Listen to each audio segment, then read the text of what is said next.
This is Outnumbered. I'm Harris Faulkner, and here today, Sandra Smith, host of Kennedy on the Fox Business Network. Kennedy herself, co-host of After the Bell. Also on FBN, Melissa Francis. I can't top that look that she did. I'm not even going to try. And today's hashtag, Charles Lucky Guy, host of Making Money. Fox Business's Charles Payne is outnumbered. Outnumbered, yeah, absolutely. Happy Independence Day, my friend. Thank you very much. It's a great day to be here. Yeah. He's always making money. This guy I'm always trying. This is a great, last week was a great week to make money. Oh. Yeah. I love hearing that, Charles. Yeah, you know, making money. That's the right. Markets are closed today, so we get the pleasure of your presence. Absolutely. I get to let my hair down. And what beautiful hair. He's a regular Rapunzel. All right, speaking of Rapunzel, the wild primary season moving clearly into the rearview mirror with the party's conventions looming large. Just 2 weeks from today, Republicans will gather in Cleveland to choose their nominee for President of the United States. And the following week, the Democrats will do the same in Philadelphia. And during those conventions, if not before, we should learn whom each presumptive nominee, Donald Trump and Hillary Clinton, will choose as a running mate. Of the 9 people most often mentioned on Trump's list, 4 are women. On Clinton's most often mentioned list, 8 people, including 1 woman, and several people of color. Charles Payne, your thoughts? You know, it's interesting. Donald Trump, they say, needs sort of a balancing act, maybe someone with experience who can navigate Washington, D.C., but also someone to bring up his weak areas in polling, which obviously are non-white and women. On the Hillary side, they say she needs someone who may be crazy. So... Not what they say. It's not okay. Well, someone to bring in that Bernie Sanders enthusiasm, if you will. So that kind of leads. So someone illogical. But fun. Illogical but fun. We want to have the crazy uncle on Thanksgiving. We want to know that maybe he or she, has the nuclear codes. Would you at least rule out Elizabeth Warren as her running mate? I would not rule it out. Absolutely not. She's already campaigned with her. Elizabeth Warren has been the most effective attack dog on Donald Trump on either side of the aisle so far this election season. She's fearless. She wholeheartedly believes in what she believes in, despite the fact that it goes against all economic norms and everything else. But, you wonder about that combination. Yeah, maybe we knew her fearlessness when we showed up. Which part of it? The fact that she's harshly against Wall Street and big banks, and Hillary Clinton gets a lot of campaign funding from them? Well, that's something they have to reconcile, and I guess they did since she endorsed her. But more importantly, she's an anti-business in general. She made it clear last week. She said, don't limit my anti-businessness just to Wall Street, and I do worry about that. And we need a jump start in our economy. Yeah, I was going to say Elizabeth Warren also, kind of brandishing her fearlessness when she showed up wearing the same color pantsuit as Hillary Clinton. I thought it only came in one color, but that's just as far as the Donald Trump shortlist, Corey Lewandowski says it's actually narrowed to 4. It's no more than 4 on the short list. And he was saying that the person that he picks is going to be ready and able to serve, because he says that's what's on the short list. And there's no on-the-job training that would be necessary, indicating it was somebody who served in office. Sorry, Ben Carson and Carly Fiorina, you are not going to be the next Vice President of the United States. Why do you say that? Because if Corey Lewandowski, who has been the campaign manager for the Trump campaign, is echoing what Donald Trump himself has said, which is whoever my vice president is going to be, they will have political experience to make up for what Donald Trump lacks, then it's not going to be Carly Fiorina and Ben Carson. So we have seen Donald Trump in the past few weeks do some things. He's talked foreign policy, economics. He's kind of has a crispness to his message that's less about the personal attacks and more about exactly what he thinks he wants to do in those topics and others. So going forward, what is his real area that he needs shoring up? Because he's already showing he's got the people on his team now that can help him in some of those areas he'd previously been criticized for. I think that people are too sophisticated. It's too insulting that if you pick someone of color or a woman, that immediately women and people of color then vote for that candidate. I think except for the fact that it has worked. I mean, when you look at President Obama and how many people of color voted for him, I mean, no, but I think that's a little different. That's not putting your vice president on. Like, saying that there's so many people that say he needs to pick a Hispanic or someone to be his vice president, and then that'll erase any offensive things he may have said in the past, that sort of thing.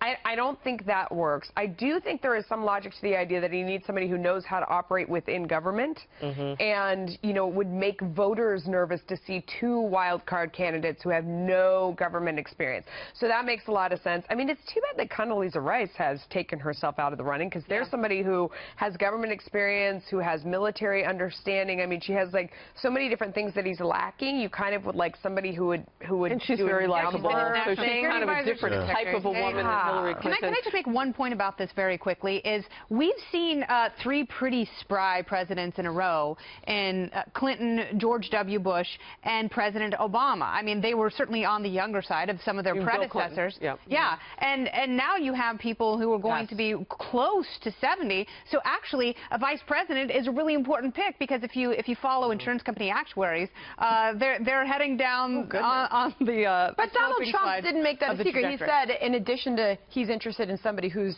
served in public office, he said he would be looking for somebody. But it's a real consideration that the vice president might actually have to step in. I have a four-letter word, though, that I think, in terms of what you were saying with Donald Trump and his messaging going forward and where he might shore himself up with a VP, just make it about jobs.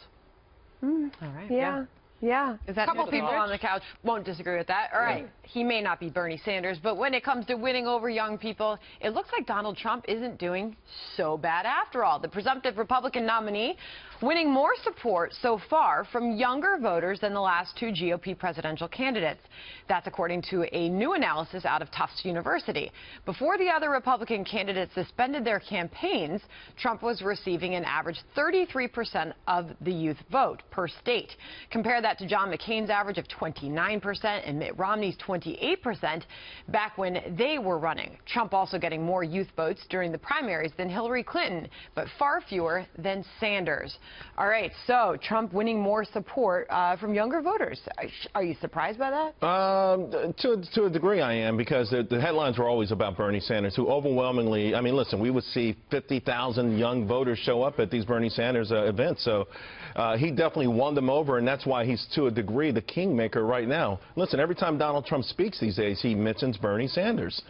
You know, and obviously behind the scenes, Hillary's also going for those votes as well. But Melissa, I think we talked about this last week. You're saying, let's see who actually shows up to come vote come November. Oh, it's so true. I mean, I laugh so heartily when you hear people arguing, you know, whether they're celebrities or it's even when I hear people in the subway or whatever. And I always think to myself, I wonder if you're really going to vote when the day comes. There's so many people that are too lazy on the day that happens to actually go raining, all that kind of stuff. But I think for the young people, so I don't think any young people like Hillary Clinton. We've seen that in poll after poll. Whether they stay home or they go out and they vote for Donald Trump, maybe he can win some of them over.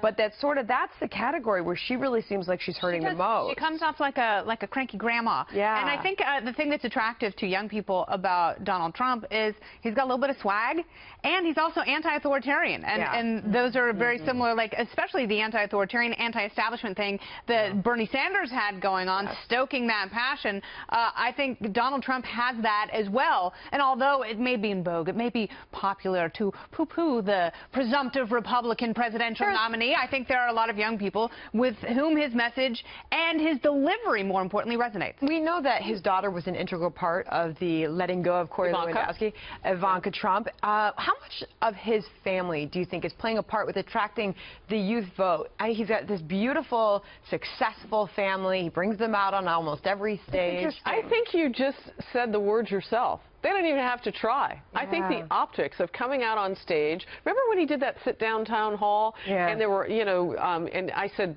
Ivanka's name because he has two daughters. They were both on stage, the younger one too. Tiffany. And you had and so you had the whole family. I mean, and their children off stage coming on and scampering on. I mean, I think the optics are enough to say that this is a man who is well-rounded. Isn't that what we kind of look at? It's not just the age thing for young people, but they kind of look and they say, well, who looks more like the family up there? Because exit polling has shown people are aspirational. I mean, they are. That's part of why they go. And it helps that he had that early name recognition from The Apprentice, his reality television show. Yeah, and I think Kennedy hit on it. You know, my son out the gate said he liked Trump because of the swagger. You know, kids like that. They really do. And a lot of kids in this country also aspire to be billionaires, you know, themselves. And you know, it's a natural fit for And him. finally, it's a politician saying it's okay to want to be rich. Right. It's okay that Mitt I'm ran rich. from that. Yeah, Mitt ran from that huge But mistake. also, to Harris's point, I mean, it's like a Portrait of Camelot. You know, if you take his family and just the way that looked, well, it's very Kennedy-esque. I mean, you've got with generations. the exception of the fact that what he talks about is every person can do what he did in terms of finances and moving forward, and he's created jobs, so on and so forth.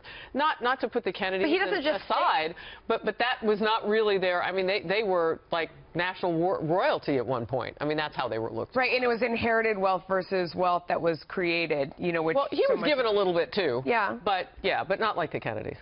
Also, I mean, when you look at the kids, a lot of people judge you by your kids and your relationship with your kids. And if you have kids that turned out well, if they still like you, that really says a lot about you. But the optics that Kennedy points to, if there are people who kind of yearn for that. Interesting.